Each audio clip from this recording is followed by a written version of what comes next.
Hello viewers, good evening. We were facing some technical issues. So what we'll quickly do is we'll just do a quick sound check. Arundhati, hi. Hi. I was Okay, nervous before, but after doing this couple of times, I'm not anymore. perfect, no problem. No problem. Okay, let's just quickly check if the audience can hear you. Okay, give me a moment. Yeah.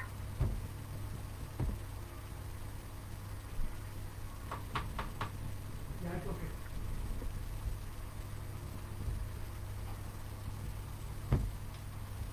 Okay, sounds good. Looks like things are perfect now. Things are fine.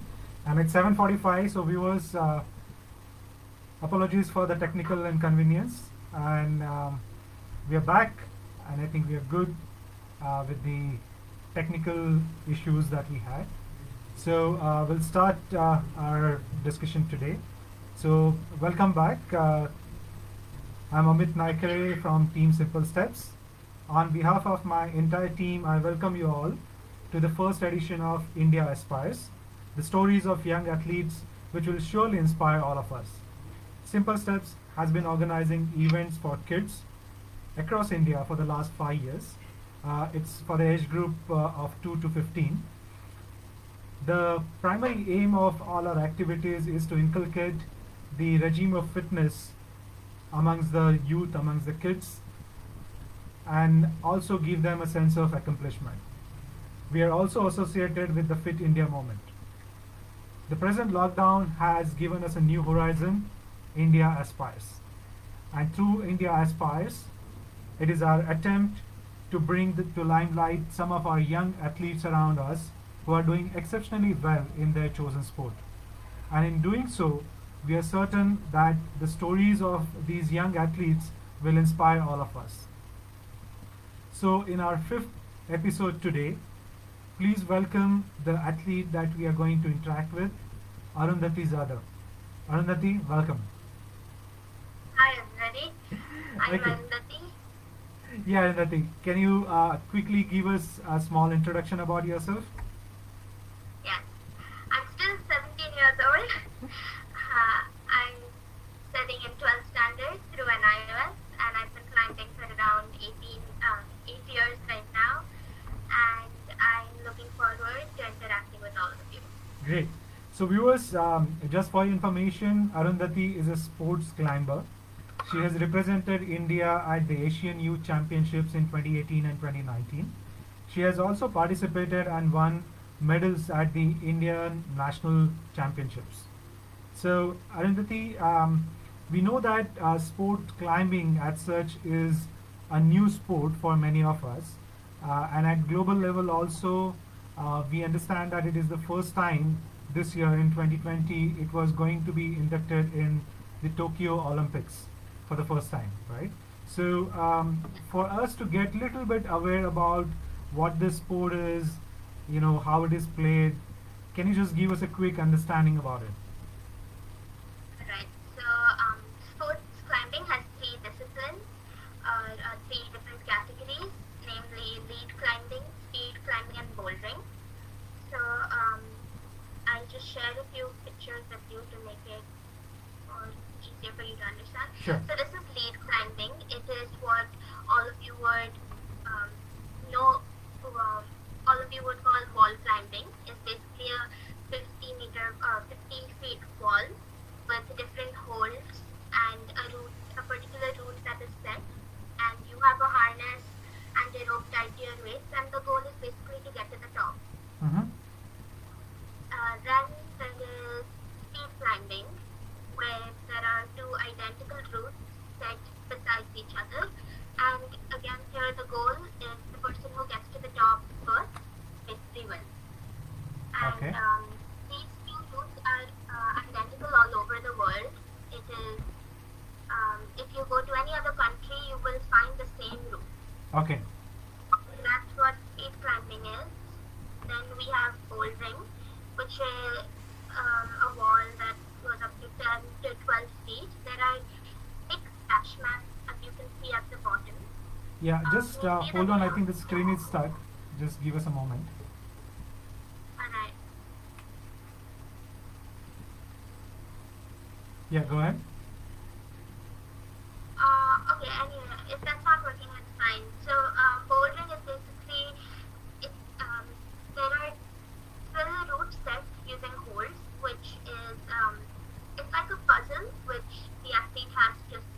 by getting to the top.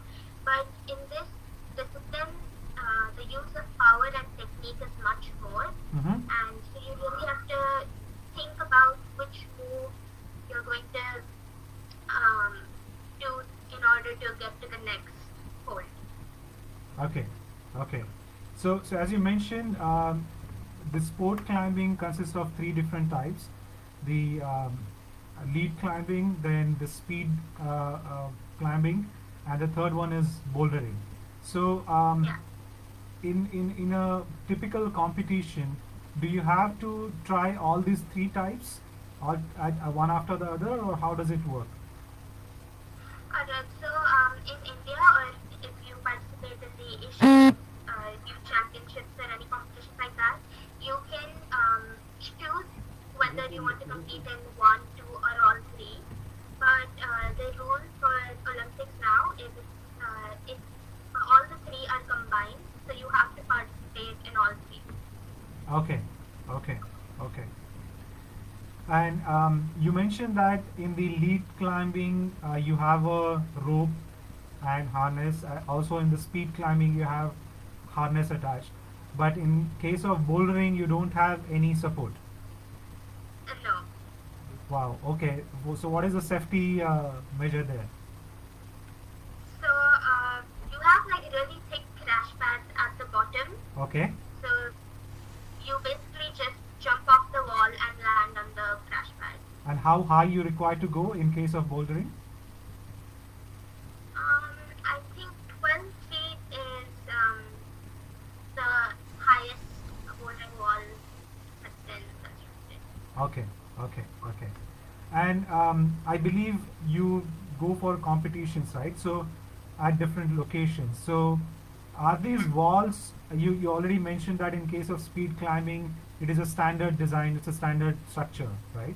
But in case of lead climbing or in case of bouldering, are these structures or are these walls different from location to location? Yes, all of them vary in fact. Okay. Um, yeah, so in some places, so for an international competition, if the wall is around 15 meters, Mm-hmm. then they would put uh, a quite straight or a little tilted route, but if it's a little shorter, then the route setters, they really have to curl the route all the way to the top. Okay. Okay. So it's differently designed from every location to location. Yes, with different angles and different heights. Okay. And do you get to practice on it before you actually start your performance? Um, you can go a few days earlier Okay. before the route setters, start planning the route for the competition, and you can do it that way. But before the competition, you don't the competitors don't really get to climb the wall. Okay. Okay. And that's why you mentioned it as more like a puzzle that you have to solve, right? At that Yes, moment, wherein you have to identify the route that you want to take, and accordingly decide how you want to go or strategize your moves. yeah. So during a competition, you do get an observation period, Okay. and so everyone is inside behind the wall or in some other room, and everyone comes out and observes the route for a few minutes, Mm-hmm. and then you're sent back in, and as your name is called out, one by one you come and show everyone your plan. Great. Okay. And then so it is more like solving a puzzle with your mind as well as your physical strength put together both. Yeah. Wow. Okay. And we also heard about certain terms like free solo or deep water solo. What are these terms? So these terms are usually used in rock climbing. Okay. So when people don't climb on artificial rock, so here, sorry, wall. Here they climb on rock that, and you climb without a rope, Okay. basically, without a harness, without a rope. Wow. And the deep water solo is basically a rock that has water underneath, and if you fall, you're going to end up in the water. Wow. Wow. Interesting. Interesting. Yeah. Adventurous sports. Yes, very, very much. Okay, great. So, Arundhati, why don't you take us through your journey in this sport? You know, how it all started, and how did you pursue continuing about it? Alright, so I was in fourth standard when I started sports climbing, and so my sir Anand Mari sir, he was the one who introduced me to the sport. He himself is a registered, in fact, and after he saw me climb, he just asked me, "Would you like to join the hobby classes, which are twice a week after school?" And I did join it, and I continued climbing for 1 hour twice a week for almost 3 4 years Mm-hmm. before I actually started, focusing uh, in competitive climbing. So that's how I started climbing. Okay, okay. And were you playing any other sports in parallel or before this? Yes. So in school, I was part of all the inter-house teams. I did attend one handball ZP as in the school team. Then I also learned karate for a year or two, and I did participate in a few competitions for karate as well. Okay, okay. So, you mentioned that it all started in your school, right? And I Yeah. believe you were also into into Malkham earlier. Yes. So before climbing, I used to do rope malkham. Mm-hmm. In school, I did it for a year or two, but in Pune, there's a place called Solaris, so I used to go there as well. So ever since I was a child, I always liked staying on my toes. That's what my mom keeps telling all her friends. But she's never on the floor. She's always jumping from one bed to another, or on like furniture tops and stuff. So in fact, I remember in my old house, we had attached a rope malkham rope in our Mm-hmm. hall, and kids from my society whom I didn't even know would line up outside my house to get a swing and tie the rope. Wow, wow, interesting. So when I was introduced to climbing, I kind of found like a professional way to do that. Interesting, interesting. And did you have a wall in your school or something? Because this is a very specific sport, and you need that basic infrastructure there, right?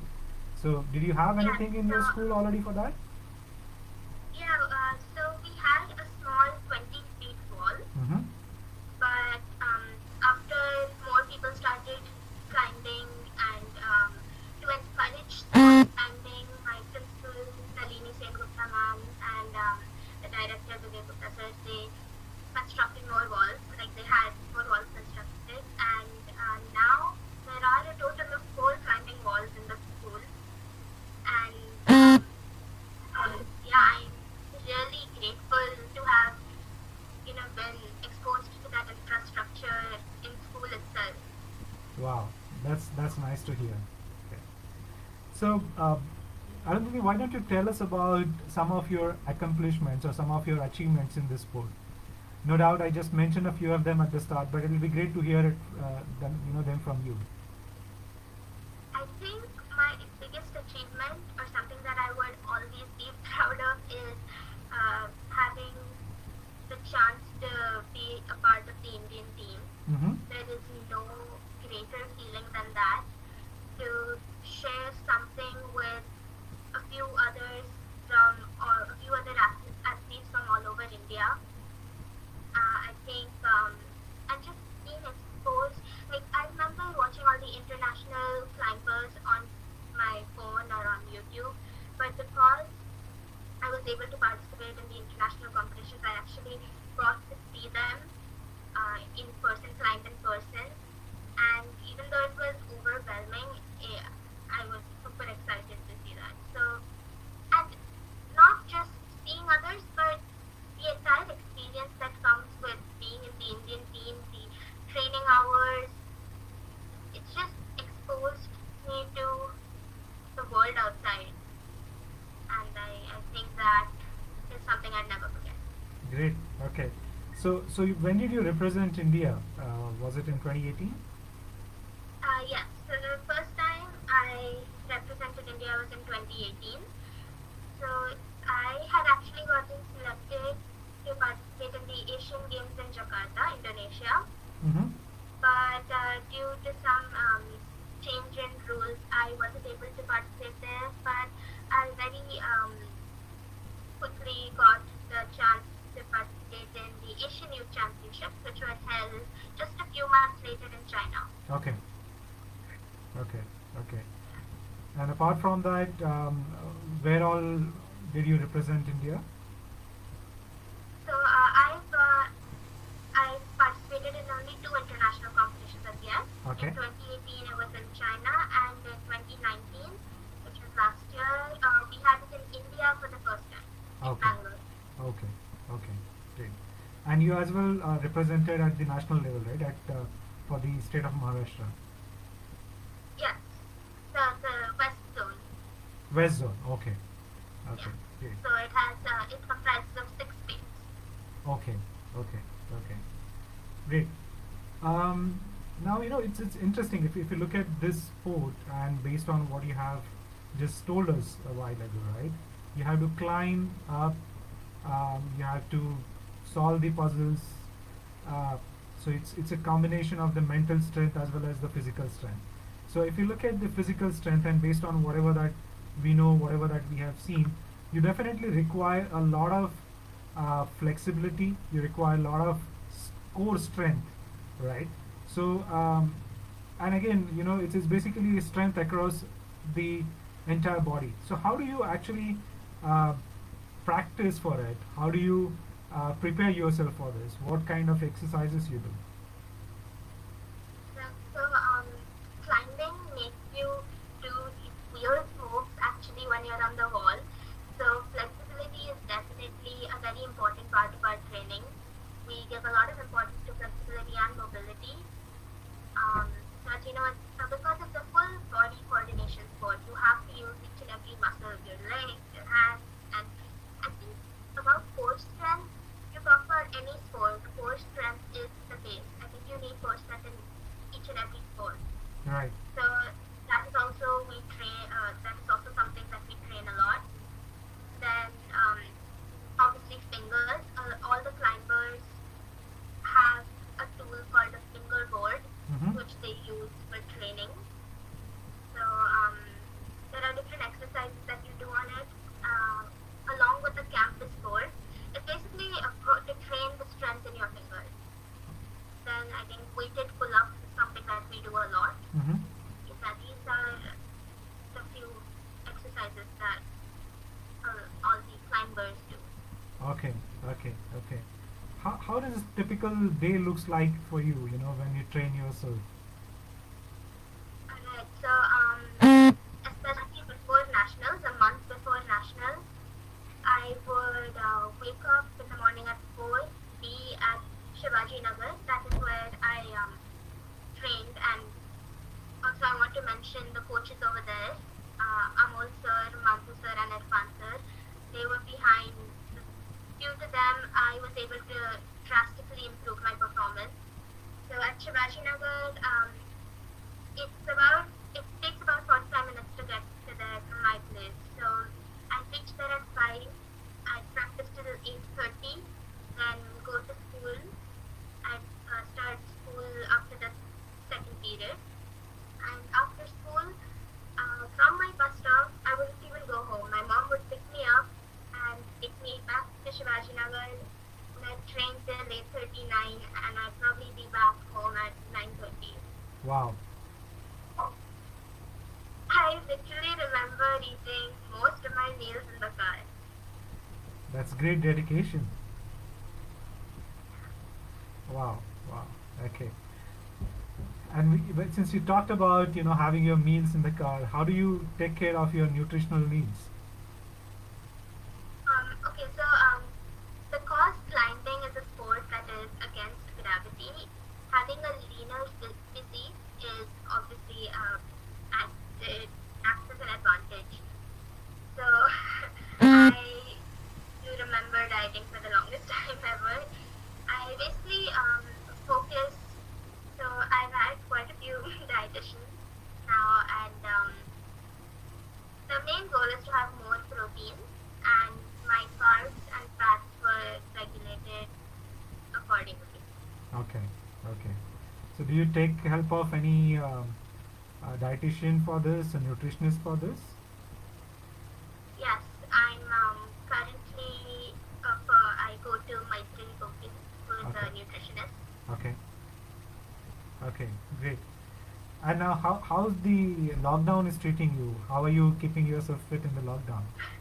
Well, actually, I know a lot of people have goals of becoming fitter and coming out of as they come out of lockdown, but I'm kind of using this time as active rest, uh, trying out different things that I didn't get to try out when I was training intensely. I'm doing more cooking. I do work out every day to just maintain the fitness level, but spending more time with my family and on Zoom calls with my friends. That's what I'm doing currently. Wow. Okay. Interesting. Interesting. Do you remember the first medal that you would have won? Climbing medal? Yes. Yes, that was in 2016 zonal. Okay. Oh no, I'm so sorry. I won my first medal in 2015 Mayor's Cup, Pune Mayor's Cup. Okay. Okay. Okay. Yeah. And and I'm sure after that when you won all these medals, right? Um, uh, you would come to school. The children would clap for you. They will facilitate you. How was Yes. your experience then?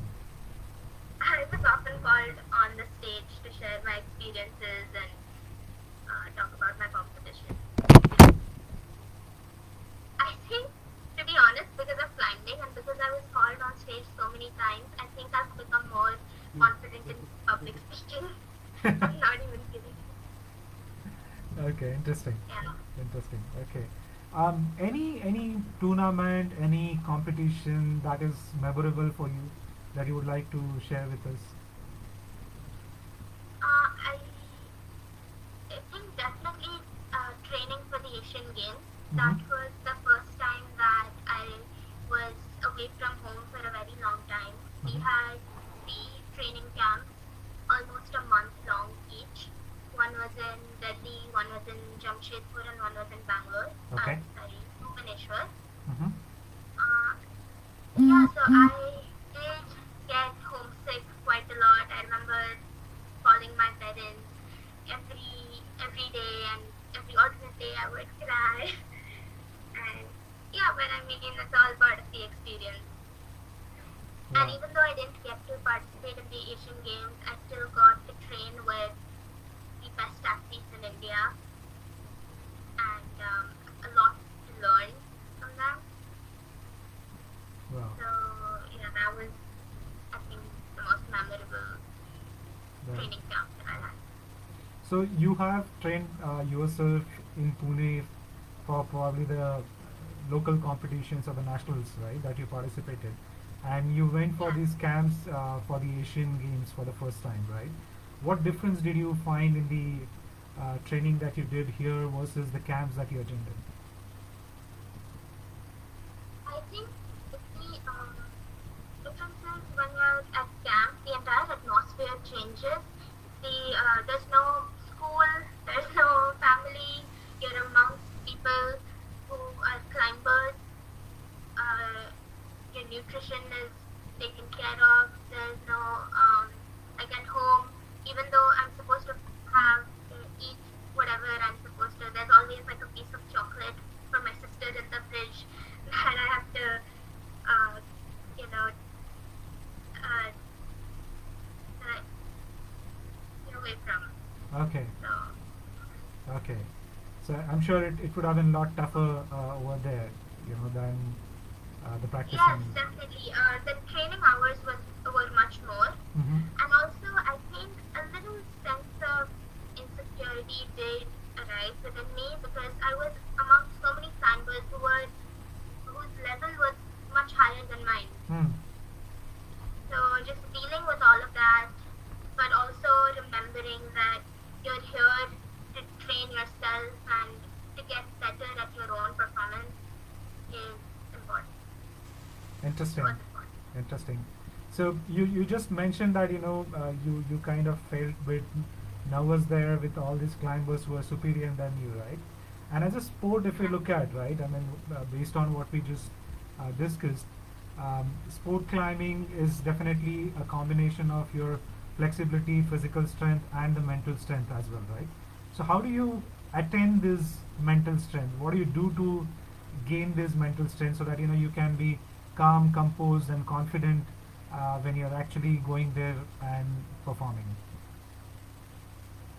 So I know a lot of people who feel like meditation, obviously, but for some reason, I meditation was never part of my routine. Music did help, but I think the most helpful thing is just being around people who motivate you and are always optimistic and are always there to there with you. Hmm. And so I think the people that you are around really affect your mental health. Okay. Do you practice anything specific before the game? Um, I used to do a few different breathing techniques. When we were training for the Asian Games last year, we had a session where they taught us how to, where they taught us different breathing techniques and how it affects your performance. Then I also had a session about sleep in school, and they basically taught us how important sleep is, and even just how lack of 45 minutes in your sleep would affect your performance the next day. Wow. Okay. Okay. Interesting. Interesting. Okay. And so one of the other things that you earlier in our conversation mentioned about the nature of the sport, right? Wherein at the competition you tend to get into a room, right? Because I believe, especially in case of bouldering, when other performer is performing, his activity, the other participants are not present there, right? So you are either away from the scene or away in a separate room, and that can be there for hours, right? So how do you maintain Yeah. your composure there? So, so that's called the isolation zone. It's when one competitor is outside, the others aren't allowed to see, and the last competitor may be inside for 3 to 5 hours. Wow. It depends. So a lot of athletes start the isolation zone by sleeping. They have a good nap for an hour or two, and then slowly start warming their bodies up or use whatever techniques they have to prep themselves for the competition. There is always a warm-up wall inside. So as Okay. I mentioned earlier, um, climbing is a full body coordination Right. sport, right? So not all the warm-up exercises on floor. There are still some muscles that need to be stretched on the wall. So that I think that's one reason why there's a warm-up wall inside. So a lot of athletes also start by just playing with one another, doing routes, doing different problems on the warm-up wall. That's how an ideal isolation zone would look like. Interesting. Interesting. Okay. And again, this is a sport which requires a lot of physical strength. And when we talk about any sport, injuries are an integral part of any sport, right? And I believe so would be the Yeah. case with sport climbing. So, have you faced any injuries any time? How was your experience there? Yes, I haven't faced any major injuries, but I have faced certain knee injuries or like just a thumb injuries, which have taken a while to heal. Like in January 2020, I did have a knee injury, and that is why I had actually taken a break from climbing. And I just want to tell all the other athletes that injuries do take time to heal. So, mostly a lot of athletes, after a week, probably their injury stops hurting and, they get back into climbing. But what we don't realize is that we might actually be aggravating it, and going to a doctor would be the best decision to take. Absolutely, absolutely. So, do you require any special attention there from doctor? Do you have specialists whom you typically go to? Sorry, well, Do you go during to the camp? do you go to specialists for treating these Oh, injuries time to time? yes, I do go to a physiotherapist Okay, whenever I think I feel like I'm having an injury or I feel a pain somewhere in Pune itself. okay, okay. Now, the other element here is also the coaches, under whom you train. So, would you like to highlight anything about it? As in, as you, for example, went from your school level up to, national level or international level. Do you get any specific kind of coaching, or do you change coaches? How does it typically work in your sport? Okay, so in India, to be honest, we don't have many coaches that teach climbing, but I had a few coaches which I still train with. Anand sir, Anand Mai sir, whom I mentioned, who introduced me, and there's Bunty sir, who I climb with at Shivaji Nagar. And for a year, I also had a foreign coach in school called Chris Peters. Mm-hmm.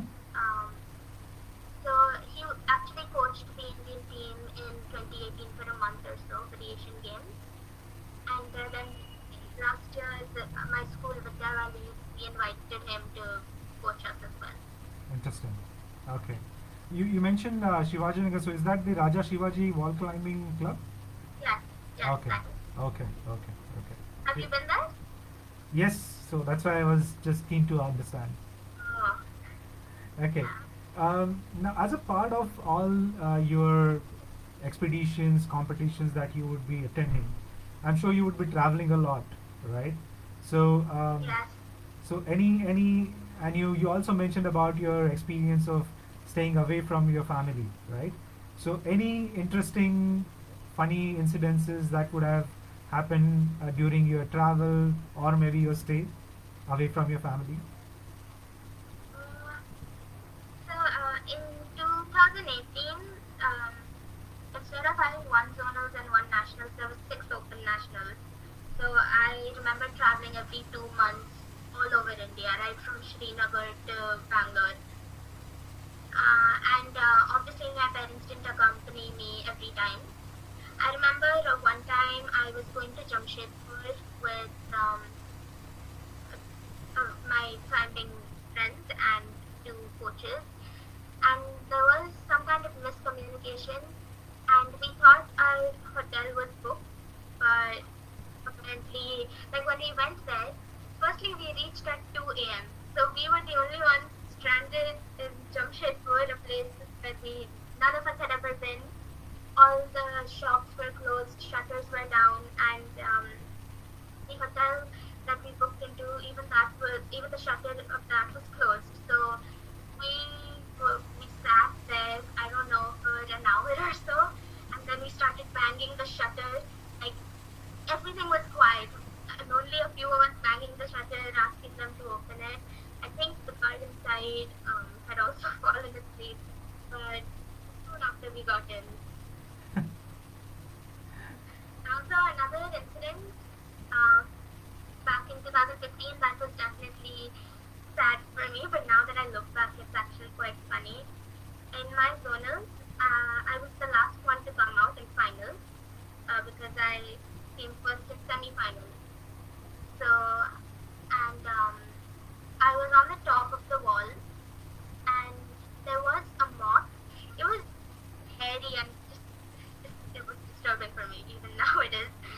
So I was actually shooing it away with one hand, and I remember screaming down, "Ki batti kida hai, me nahi jaau shakat," which means there's an insect that I can't grab the hold over there. And the next second that I know is the next second I'm down.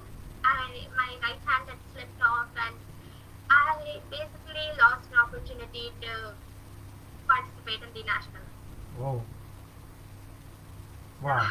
Yeah, so when I look back, it's kind of funny. Interesting, interesting. So, Arundhati, I understand, as sportsmen, we come across, such incidences and we learn from them, right? So, another thing is, as we all know, a sportsman never participate alone, right? No doubt, when you're participating there in any particular sport, there are efforts of many people, right, who are behind making you what you are. So indirectly, it is not you alone who is participating or competing there. It is the entire team or people behind you who actually participate there, right? So in your case, who are these key people who actually made you what you are? I think definitely my family, my mom and dad and my sister, and um, obviously my coaches. When I was training at school, I wasn't going to Shivaji Nagar as much, but I still have the same relation with my coaches over there, and they still call me and um, always provide emotional support, and that is something that I actually dealt with. I used to get insecure and nervous, and I think emotional support was my biggest requirement then, and I thankfully, fortunately, got it. And apart from that, as I mentioned earlier, going to Shivaji Nagar and coming back, my mom, she drove me there every day, 6 days in a week, and she couldn't even drop me and come back. So she had to sit there for hours and wait for me to finish my um, practice, pack my lunch, pack my dinner, make sure I have enough, make sure whatever she's packing is right. Then she'd coordinate with my dietitian, with my physiotherapist, also my masseuse. So more than like they spend so much energy and time and money for me, I cannot be more grateful. Absolutely, I mean, great dedication, from the parents as well. Yeah, interesting. Okay. You also mentioned about all this hectic schedule, and all through you were also studying, right? Because that is also, Should be studying. yeah, a part of it, right, and a part of the game, no doubt. It is something which is definitely critical. So how did you manage? How did you manage this balance between studying and participating in a competitive sport? I understand you mentioned that you joined the open schooling, but what made you take that decision and how that helped you? Yeah, so until 8th, to be honest, didn't give studies that much importance. I was quite focused on climbing, but in ninth and 10th, I opted for an iOS, which my school Vidya Valley offers. And the advantage was it had only 6 subjects compared to ICSE, which had 11. So to, um, I did get more time for climbing. And I think in iOS, it did have different subjects. It had new subjects for me, and for some reason, I I was doing good in studies as well. I think because of the new subjects that it introduced to me, I was more interested maybe, but I could somehow manage climbing as well as studies. So I think it is really up to the person, the athlete, how they manage their time. Time management was very important, and yeah. Interesting, interesting. Okay. Now, coming back to your sport, and we know that there are great people who are a part of this sport, right? So, for example, many of us would have seen or would know about a great documentary made on Alex Hammond, right? The Free Solo, which was Yes. aired by National Geographic. So, like, when we look at these people, we completely get into an awe, right, about them. So, in your case, who are your role models, whom you follow, whom you look upon as people to follow? Um, so I actually have a lot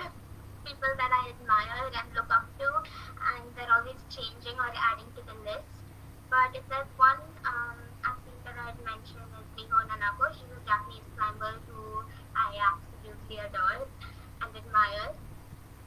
Not just and not just admire athletes for their performance or strength, but it's also the journey that they had to go through to get to where they are today.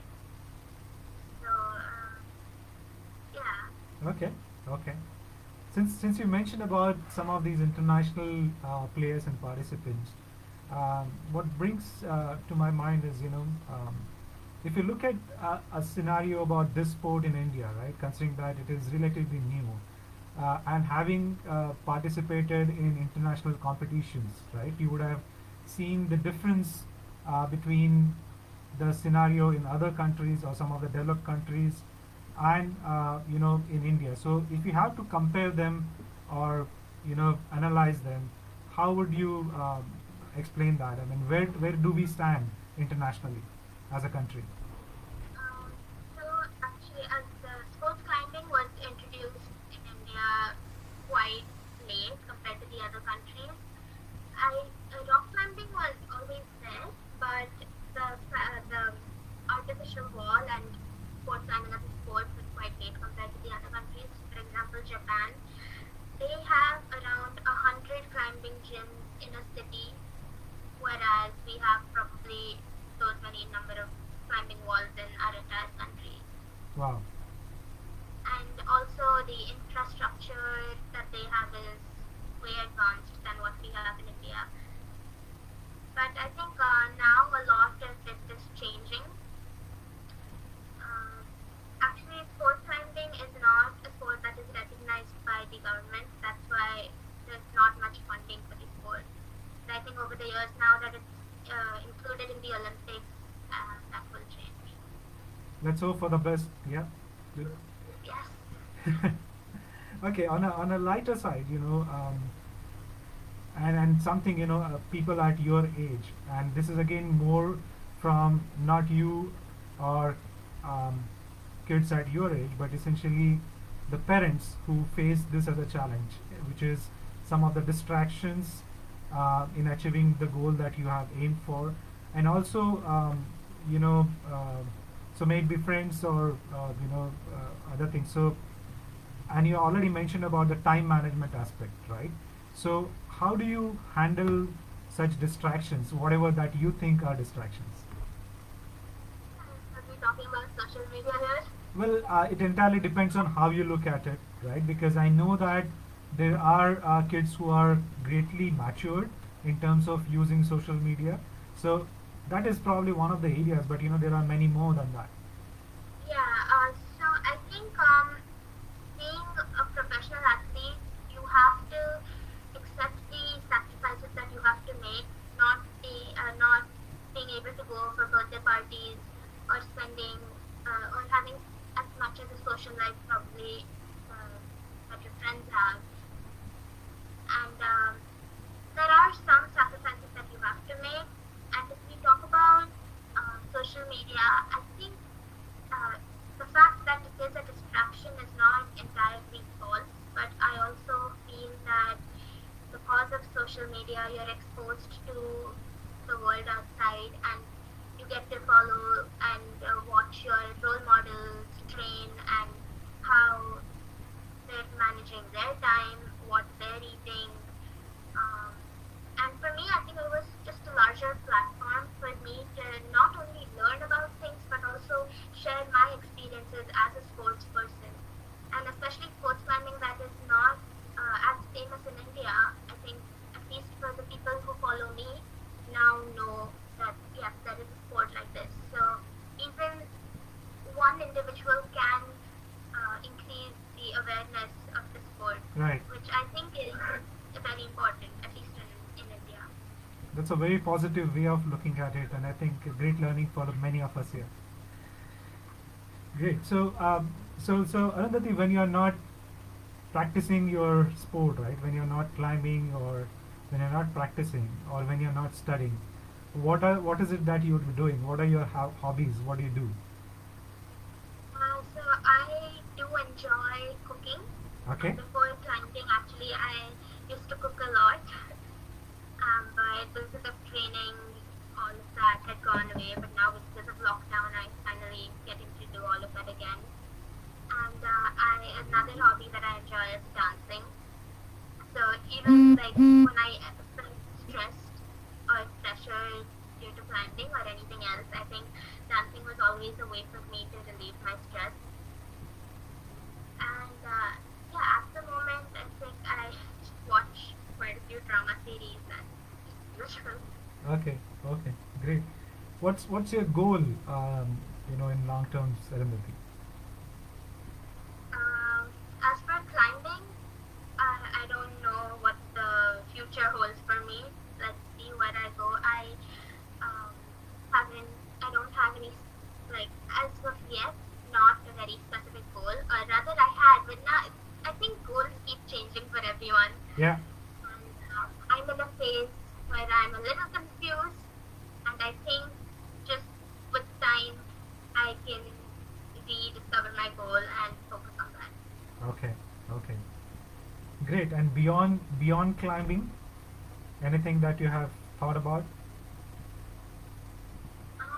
Beyond climbing, well, for the past few years, I've always dreamt of becoming a nutritionist. But now I think even that is like now I'm exploring more options as well. Okay, So yeah. interesting. Okay, now many of our viewers are kids here, and of course their parents, right? So those who would want to be a part of this sport, or in general, right? Uh, Considering the core reason why we are having this, which is to inculcate the regime of fitness among the youth and among the kids. What would you like to tell these kids or the parents in terms of being fit, being into a sport, or achieving something in the sport? So I think you don't have to uh, really train intensively. Try out all the sports if you like one, go for it. If you wish to compete and really dedicate and commit to the sport, uh, you can go for it and try competing. But just basic fitness is very important um, for your health and your overall mental health and I think everything. So being fit, it doesn't have to be a sport. You could dance if that's what you enjoy, or like my dad and I, when we were young, we would play pakra pakdi in the house, and I think that's what kept him fit. Those few rounds of the course, but just a little physical or being a little active in your day and inculcating a little fitness in your routine should be a good way to be fit. Sure. And those who want to get into sport climbing as a sport in future, any specific guidance for them? So I started climbing because I was passionate about it and because I enjoyed climbing. And if you're climbing for the same reason, I just want you to remember that you started climbing because it is something that you enjoy. And if you really want to go a step further, then competing, you can always try out competing as well. Great. And also athletes from other sports, I would tell them if you ever feel pressured or that you want a break, I think it is completely fine. Just take a step back. It's not like you're quitting if you're not taking a step down, but you're just taking a step back and give yourself some time to just reset, rethink, and then get back with a much stronger mentality and physical strength. Absolutely. I think that's a great thought. In fact, that's not just applicable to sports, but I think for every one of us in life, right? So, thank you very much for sharing those thoughts, Arundhati. Thank you. So, Great. So what we will do quickly, we'll see if we have any questions from the viewers, and we'll take those questions quickly. Okay, let me just see if we have any questions. Okay, here we have. Okay, okay, so here's a question that we have. As a climber, what are you more dependent on, the upper body or lower body? Um, Climbing requires strength in both sides of your body, um, but I think we do train um, a lot more of upper body, but your legs are just as important. Okay, okay. So it's basically equally on both. You cannot just rely on or emphasize on a particular part. Yes, because in climbing now, if you think it's a sport that's like climbing a ladder, it actually isn't. You have to get into different positions. There are also some moves that require your heel to come all the way to the level of your head. Or there are these moves called dynamic moves where you're supposed to jump from one hold to the other. So I actually have a picture. This is, can you see it? Yeah. Yeah, so here your heel is actually, you can see when I was talking about flexibility, this is what it is required for. Right. Or maybe this picture is called a bat hang. So people actually hang on just their toes and let go of their hands. Can you see it? Yes. Yeah. Okay. Great. I think this is a very good example, Arundhati. Thanks for sharing that. So here's the next question that we have. Have you ever had a fall while bouldering? Tell us more about it. Is this someone I know? Because yes, I did have a fall last year, and I fell right on my head, and I just missed the crash pad, and I fell on the tile, and I did have a good bump on my head for several days. Oh wow. And did it take long? Hopefully it was not a serious injury. No, fortunately it wasn't. It took a few days for the swelling to subside, but I was still training. I got back to training in a few days. Okay, okay, okay. Great. Here's an interesting question, more like a funny question that we have got. And someone is asking that, you know, why is it that all the wall climbers have mouth braces? I'm definitely sure this is someone from Pune. Well, there is no particular reason. I think we like to smile more from the top, and we don't want our crooked teeth show the world. Don't want to show it. Okay, okay. Okay, here's another question, or rather, more in terms of a future way. Would you like to teach younger kids about this sport? Yes, definitely. My sir, Anand sir, he had actually asked me if I want to start coaching in school or help him out. So yes, that is something that I would consider. But I think maybe in a few years. Sure. Sure. Great. Great. It was very interesting talking to you, Arundhati. Thank you very much for all the insights that you have provided in the sport and in general as a sportsman. You know what you go through, how you conduct yourself, the various techniques that you talked about, the exercises that you talked about. So it was really interesting for us to know about this new sport and how you actually managed to, achieve what you have achieved. So thank you very much. It was really nice talking to you. Thank you so much for having me. And I think it's a really great initiative that you've started, especially for athletes that don't get enough recognition. Because at least in India, we only know the athletes that are really at the top and who come on newspaper or come in the newspaper or on TV. Sure, And sure. I think it's very important for everyone else to know.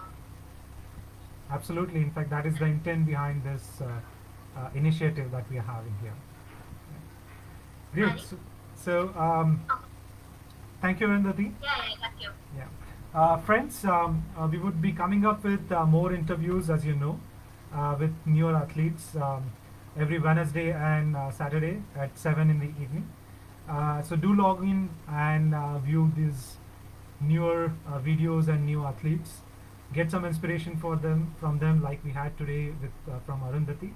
Let's try and understand their journeys and probably get probably some best practices out of it. Okay.